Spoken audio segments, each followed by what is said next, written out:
Bonjour. Tout d'abord, un petit disclaimer pour vous rappeler que les informations que je donne sur cette page ne sont pas des conseils en investissement et que les performances passées ne présagent pas des performances futures et que tout investissement comporte un risque en capital.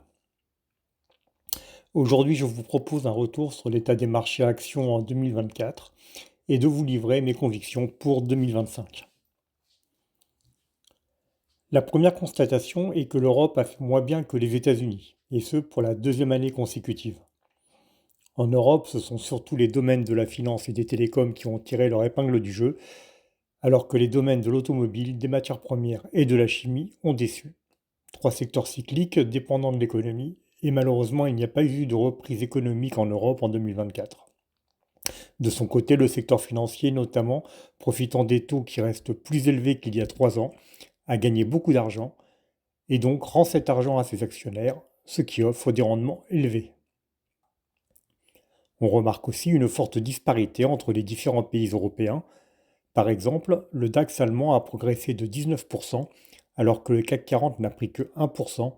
Pourtant, ce sont deux pays qui finalement ont eu très peu de croissance en 2024. Cette disparité est due à la différence de composition des indices.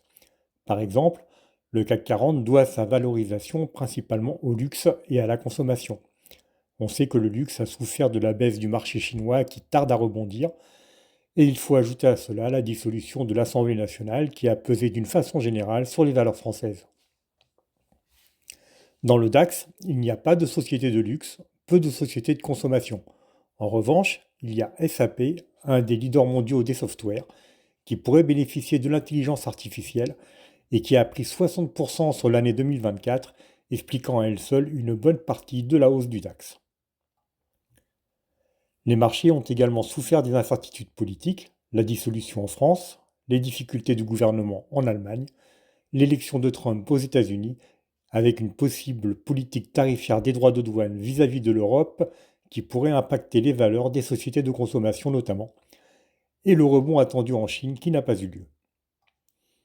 2024 a aussi vu le début de la baisse des taux d'intérêt initiée par la Banque centrale européenne et suivie par la Fed un peu plus tard dans l'année. Et aujourd'hui, au niveau mondial, une grande majorité des banques centrales a enclenché une politique de baisse des taux, ce qui peut laisser espérer une reprise de l'économie européenne notamment. Avec la baisse des taux, le rendement des fonds monétaires devient moins intéressant, alors que leur capitalisation n'a jamais été aussi haute. On peut donc espérer que de l'argent sorte de ces fonds pour entrer sur les marchés actions. C'est l'occasion une nouvelle fois de noter la frilosité des Français vis-à-vis des actions, puisqu'uniquement 5% de leur épargne est placée sur les marchés actions. Et c'est bien dommage car sur ce graphique, vous pouvez voir que de très loin, sur 30 ans, les actions ont un bien meilleur rendement que toutes les autres classes d'actifs. Et le graphique suivant vous montre qu'il en est de même si on raisonne en termes de pouvoir d'achat. Une fois qu'on a vu l'intérêt des actions, penchons-nous sur l'Europe. Sur ce graphisme, on voit qu'en 2024, 70 milliards d'euros ont été retirés des fonds actions européens. Et c'est une tendance depuis 2022, alors que les investissements aux États-Unis ne font qu'augmenter. Ceci est corroboré par le graphique de droite qui montre que la part des fonds actions européens dans les investissements n'ont jamais été aussi bas. Ce pessimisme se remarque aussi sur les valorisations et la performance. Vous voyez à gauche les performances relatives du marché européen par rapport aux marchés mondiaux et à droite les performances du marché européen par rapport au marché américain. La conséquence de cette sous-performance massive se retrouve en bas à gauche, c'est-à-dire que la zone euro souffre d'une forte dévalorisation par rapport aux autres pays. L'Europe connaît ainsi sa plus forte décote par rapport aux États-Unis depuis 20 ans. C'est historique. On voit parfaitement la décote sur ce tableau avec les percentiles des valorisations par secteur sur 10 ans. Et en bas de ce tableau, on note que le percentile du marché européen global est à 24%. Cela signifie que, sur les 10 dernières années, 76% du temps, le marché a été plus cher. A l'inverse, celui des USA est à 94%, ce qui veut dire que sur les 20 dernières années, seulement 6% du temps, le marché a été plus cher qu'aujourd'hui. Donc, comme je le disais, il y a un fort pessimisme sur l'Europe et une euphorie sur les États-Unis.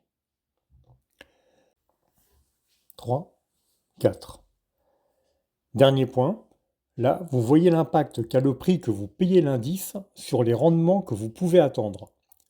Par exemple, sur le graphe de gauche, qui représente les États-Unis, la bande verte est le prix actuel du S&P 500, soit environ 22 fois les bénéfices. Et les points noirs vous montrent, si vous payez ce prix-là, quelles sont les performances que vous pouvez attendre sur 10 ans. Vous voyez qu'en moyenne, vous ne gagnez pas d'argent sur les 10 ans qui suivent. En tout cas, historiquement, c'est ce qui s'est passé. Si vous regardez vers la gauche du graphique, vous voyez que les points noirs sont plus hauts, ce qui amène donc un plus fort rendement, ce qui est normal puisque le prix que vous payez est moindre. En Europe, à droite, même chose. Aujourd'hui, on est à environ 13 fois les bénéfices. Et on voit qu'historiquement, si on achète à 13 fois les bénéfices, on peut tabler sur les 10 ans qui viennent sur un rendement annualisé des marchés européens entre 5% et 15%. L'espérance de gain devrait donc être bien meilleure en Europe qu'aux États-Unis. En conclusion, il y a eu tellement de mauvaises choses en Europe en 2024 qu'il suffirait de pas grand-chose pour que la situation se retourne. Sur le plan géopolitique, il y a encore trop d'incertitudes à mon sens, même si Trump commence à dévoiler sa politique tarifaire et qu'on entrevoit un début de stabilisation de la politique française. N'oublions pas qu'il va y avoir les élections fédérales en Allemagne à la fin du mois de février, et on entend parler ici et là d'une possible résolution du conflit en Ukraine. Mais tout cela demande à être confirmé dans les semaines et les mois qui viennent. Sur le plan économique, la baisse des taux va continuer pour terminer probablement vers les 2% à la fin de l'année, ce qui va donner de la souplesse dans le crédit et donner un peu d'air aux entreprises. Deuxième point, le niveau d'épargne dans les fonds monétaires est élevé, donc ça peut faire de l'argent qui va venir sur les actions. Et en France, la baisse des taux du livret A et du LDD pourrait peut-être inciter les épargnants à mettre une partie des quelques 600 milliards d'encours présents sur ces livrets sur le marché actions, notamment européen. Troisième point, les salaires réels sont positifs.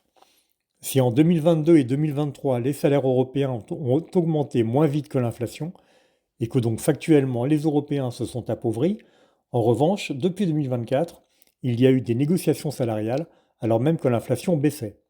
2025 va être la deuxième année pendant laquelle les salaires vont monter plus vite que l'inflation, le pouvoir d'achat augmente, ce qui est bon pour l'économie.